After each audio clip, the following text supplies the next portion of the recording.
जब कंपटीशन खुल गई तो वही लोगों की नौबत आई कि आज वो ट्रक पर स्कूटर रखकर अपना मार्केटिंग करने के लिए गली गली घूम रहे हैं और टेक्नोलॉजी भी बदल गई। पर नेहरू जी ने उस समय जो रशियन मॉडल था उसका विचार किया और जिसके कारण जो बेसिक हमारे मूलभूत क्षेत्र थे, जो एग्रीकल्चर था, इरिगेशन था, जो हमारे यहाँ हैंडलूम हैंडीक्राफ्ट्स के सेक्टर्स थे, जो गांव के थे, ग्रामीण के थे, गरीब के थे, इन पर हमने एम्फेसिस नहीं किया। मैं तो कभी भी मुझे लगता है कि इतने बड़े देश में इतने सालों में इरिगेशन का सब्जेक्ट आज भी स्टेट लिस्ट में है। और इरिगेशन पानी अगर आता तो कितना, एक गुजरात में नर्मदा का पानी 14 नदियों को जोड़ दिया गया तो एग्रीकल्चर ग्रोथ रेट 14% बढ़ा। और हमारे देश में बाढ़ के कारण आज भी मैं देख रहा था कहाँ पानी बहता है, पता नहीं कितना नुकसान करता है, पर कोई इरिगेशन स्टेट के ऊपर छोड़ दिया गया। अगर 1 एकड़ में पानी मिलता है तो 2.5 गुना उत्पन्न बढ़ता है, परचेसिंग पावर बढ़ती, पर कैपिटा इनकम बढ़ता है, जीडीपी बढ़ता है, कैपिटल इन्वेस्टमेंट आती है, प्रोसेसिंग इंडस्ट्रीज आती। कहीं के कई ग्रामीण भाग की स्थिति आज जैसी नहीं रहती, किसान आत्महत्या नहीं करते, दिल्ली के झोपड़पट्टी में आके कोई नहीं रहता, क्वालिटी ऑफ लाइफ ऐसा नहीं रहता। पंडित दीनदयाल उपाध्याय जी ने जो बात सोची वो कही कि पहले गांव, गरीब, मजदूर, किसान, जो गरीब व्यक्ति है उसका पहले विचार होना चाहिए, और अगर नीतियाँ बननी चाहिए तो उसके लिए इंटीग्रेटेड एकात्मा अप्रोच में रखकर उस चिंतन के आधार पर नीतियाँ बननी चाहिए। और इसलिए पंडित दीनदयाल उपाध्याय जी का चिंतन जो है वो मुझे ऐसा लगता है कि आज भी उन्होंने जो बेसिक बात बताई है, जो गांव की ओर ले जाने वाली है, जो अंत्योदय की बात है, जो गरीब आदमी की बात है, जो सोशो इकोनॉमिक ट्रांसफॉर्मेशन की बात है, मुझे लगता है उस आधार पर हमारी अर्थनीति को अगर हम लेकर जाते हैं तो इस देश में जो आज डिस्पैरिटी और डिस्क्रिमिनेशन पैदा हुआ है अर्बन एंड रूरल पॉपुलेशन में, वो कभी नहीं होगा। और इसलिए कभी कभी मुझे बड़ा दुख और दर्द होता है कि इस देश में 10 लाख किसान आत्महत्या करते हैं और 90% आबादी ऐसी है कि जिनको एक समय खाने के लिए रोटी नहीं, जिनका रोज का इनकम 20 रुपये प्रतिदिन से कम है। उस समय हमारी सरकार 70,000 करोड़ के हवाई जहाज खरीदती है। क्यों खरीदती है? बोले वो वायबल नहीं है, तो करेगा ना, जिसको जेट आएगा, इंडिगो आएगा, स्पाइस आएगा और 4 लोग आएंगे, वो देखेंगे बिजनेस। लोगों को अच्छी सर्विस दे रहे, आपसे अच्छी दे रहे, टाइम पर दे रहे, वो कैपिटल इन्वेस्टमेंट बजट का पैसा निकालकर वो 70,000 करोड़ रुपये वहाँ करने के बजाय अगर वो पैसे गांव गरीब के लिए अगर जाते तो कितना बड़ा सोशो इकोनॉमिक ट्रांसफॉर्मेशन होता। पंडित जी बार बार कहते थे कि हर हाथ को काम मिलना चाहिए, हर खेत को पानी मिलना चाहिए। दुर्भाग्यवश पंडित जी के रूरल इकोनॉमिक्स का जो चिंतन था उसको सीरियसली देश ने लिया नहीं। और आज इकोनॉमिक डिस्क्रिमिनेशन और डिस्पैरिटी इस हद पर पहुंची है कि मुझे लगता है बातें जरूर समाजवाद और कम्युनिस्ट विचारधारा के लोगों ने गांव, गरीब, मजदूर, किसान की बात की। परिणाम ये हुआ है कि जो खुद को समाजवादी कहते थे वो समाजवाद की बात दोहराते रहे, गरीबों के हितों की चर्चा करते रहे, पर इकोनॉमिक रिजल्ट ये आ रहा है कि गरीब गरीब हो रहा है और धनवान धनवान हो रहा है, क्योंकि इसमें इंटीग्रेटेड अप्रोच नहीं था। पंडित जी का ये पूरा चिंतन वर्तमान में देश के भविष्य के निर्मित के लिए जो स्पिरिट उन्होंने व्यक्त किया है वो देश के सोशो इकोनॉमिक ट्रांसफॉर्मेशन के लिए बहुत आवश्यक है। और इसलिए इस चिंतन का और अध्ययन करना और इसके अलग अलग पहलुओं पर विचार करना, ये बात महेश जी जैसे हमारे चिंतक कार्यकर्ता कर रहे हैं। और आज तो ये पत्रकारिता के ऊपर उन्होंने लिखा है। कल ही मैंने सुना कि गवर्नमेंट के एक मंत्री महोदय ने पत्रकारों के ऊपर रिस्ट्रिक्शन लाने की बात की है। अब एक प्रकार से इमरजेंसी का अनुभव मुझे पता नहीं कितने लोगों ने लिया है, पर इमरजेंसी के कारण सब लोग परिणाम भुगत चुके हैं।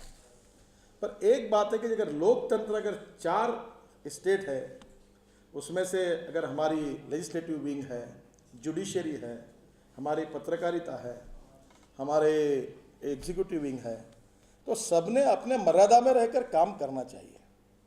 जो मर्यादा छोड़कर काम करता है तो कहीं ना कहीं अड़चनें आती है। कभी कभी ये प्रश्न जुडिशरी के बारे में पैदा होता है और कभी कभी ये जर्नलिज्म के बारे में भी होता है। अब सबको न्यूज़ चाहिए, तड़ाके से चाहिए, होगा या नहीं होगा इसका वेरिफिकेशन नहीं करना है, और वो न्यूज़ दिखाने का मोह होता है, लिखने का मोह होता है।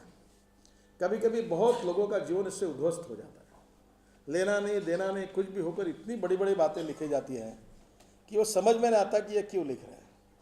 और उसका कोई बेचारा व्यक्ति जवाब देता है तो वो भी छपता भी नहीं। जो न्याय का तत्व हमने स्वीकार किया है कि हम लोग अलग अलग घटक हैं, पर न्याय करते समय सबके साथ समान न्याय होगा, तो न्याय ये इक्विलिब्रियम पर सब जगह रखना चाहिए कि उसके साथ कहीं वो झुकना नहीं चाहिए तराजू।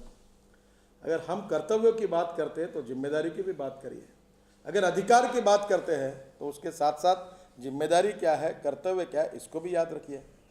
इसलिए निश्चित रूप से सबका विचार इंटीग्रेटेड अप्रोच में करते समय एक आइडियल विचार करना पड़ेगा, पर इसका मतलब ये नहीं है अगर लोकतंत्र अगर यशस्वी करना है तो कल जाकर अगर हमारे खिलाफ लिखा इसलिए उनके ऊपर बंदी डालो, उनके चैनल बंद करो, उनकी एडवर्टाइजमेंट बंद करो, उनके चैनल में कैपिटल इन्वेस्टमेंट करो, उनका वन टाइम सेटलमेंट कर दो, OTS करा दो बैंकों में ताकि 300-400 करोड़ का फायदा हो जाए, और फिर वो हमारी बात तो जनता के सामने रखते रहे, हमको प्रोटेक्ट करते रहे और बैठे हुए लोग हमारे रहेंगे और हमारी बात को प्रोटेक्ट करते रहेंगे, तो ये कोई लोकतंत्र इससे नहीं हो पाएगा।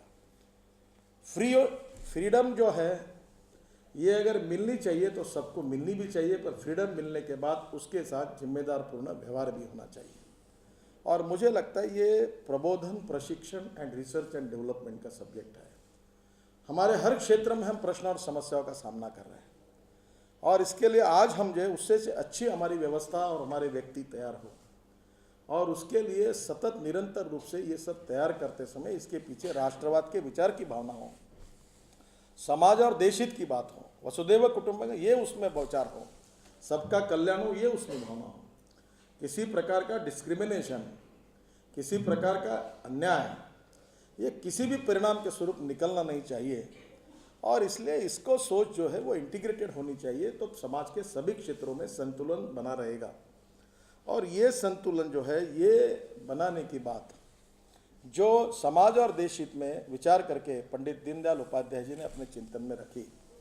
महेश जी बहुत दिनों से इस पर काफ़ी अध्ययन करते हैं, काफ़ी चिंतन करते हैं। अब सभी बातों का तो पॉलिटिकल पार्टी करके जितना करना चाहिए उतना हम नहीं कर सकते, इसका कहीं ना कहीं मुझे दुख है। पर एक बात मैं हमारे सभी मित्रों को कहता हूँ कि आप कम से कम एक सेवा प्रकल्प और एक विकास प्रकल्प शुरू करिए। आज हजारों कार्यकर्ताओं ने शुरू किए। सबसे पोल्यूटेड है तो पॉलिटिक्स है। जो आता वो टिकट की बात करता, मेरा फोटो छपा नहीं छपा, मुझे टिकट मिला नहीं मिला, मेरा नाम आया नहीं आया, मेरे गले में हार डाला नहीं डाला, इसके सिवा नया एजेंडा ही नहीं आता।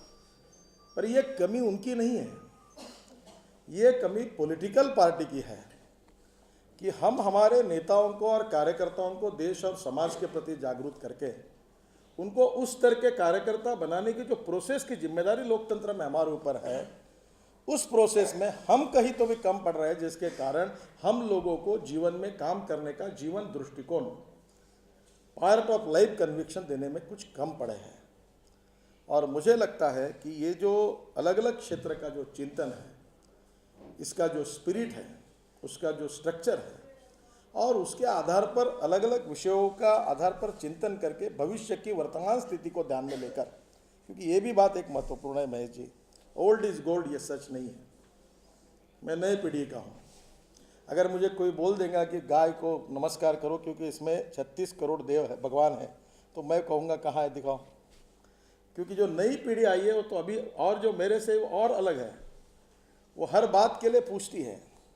तो हमको हमारी भाषा जो है वो वर्तमान स्थिति जो है, सोशियो इकोनॉमिक हमारा स्ट्रक्चर है, हमारा भविष्य की तरफ देखने का दृष्टिकोण है, हमारा स्ट्रक्चर भी मजबूत करना चाहिए, स्पिरिट वही रखना चाहिए, पर रखने की पद्धति वर्तमान पीढ़ी को समझने की होनी चाहिए ताकि उस स्पिरिट को वो ठीक प्रकार से समझे। मुझे लगता है ये भी बात करनी पड़ेगी, और ये बात जब होगी तो नए पीढ़ी में भी क्षमता है। ये बात है कि जो पहली पीढ़ी रहती है वो दूसरे पीढ़ियों को हर समय दोष देती रहती है। मैं एक बार, हमारे एक बहुत बड़े साहित्यिक थे, उनका भाषण मैंने सुना, राम शेवाड़कर करके, वो प्राचार्य थे, और वो कह रहे थे कि ये सब तरुणों में जो प्रश्न दिख रहे हैं, ये सब देखते हुए लोग मुझे कहते हैं कि आज की तरुणाई अच्छी नहीं है, बिगड़ गई है, वो ठीक प्रकार से काम नहीं कर रही है। कैसे हमारे समय था, कैसे हमारे युवा थे, कैसा काम करते थे। जब मुझे वो कहते हैं तो मुझे बड़ा दुख और दर्द होता है कि अगर तरुण पीढ़ी अगर ठीक से काम नहीं कर रही है, अगर दिशा ठीक से नहीं है, तो उसका दोष उनका नहीं है। मैं आचार्य कुल का हूँ, उनको सिखाना, उनको संस्कार करना मेरा आचार्य करके कर्तव्य था। मैं मेरे कर्तव्य में कहीं तो भी कम पड़ रहा हूँ, इस बात की मेरे मन में एक दुख है, दर्द है कि मैं मेरे कार्य में कम पड़ा हूँ, ऐसा उन्होंने कहा। और इसलिए मुझे ऐसा लगता है कि हम लोग इस बेसिक स्पिरिट को आगे लेकर जाए जो समाज और देश के कल्याण का है, विश्व के कल्याण का है। और मैं ये मानता हूँ कि दीनदयाल उपाध्याय जी के चिंतन का जो विचार है वो हम सब के लिए भविष्य की दिशा दे सकता है और भविष्य में 21वीं सदी के हिंदुस्तान को सुखी, समृद्ध, संपन्न, भय, भूख और आतंक से मुक्त और दुनिया की तुलना में मुझे कभी 40-45 देशों में जाने का मौका मिला, वहाँ की सोशो इकोनॉमिक सिस्टम देखने का मौका मिला। और मेरा विश्वास है कि आज भी हमारी जो मूल्य है, मूल्याधिष्ठित राजकारण है, समाज कारण है, शिक्षा है, जो वैल्यूज़ पर हम विश्वास रखते हैं, आज भी मुझे अंधेरा नहीं लगता।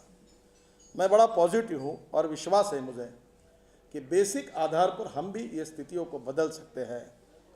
मैं अक्सर एक बात हर समय कहता हूँ कि there are some people who convert problems into opportunities and there are some people who convert opportunities into the problems।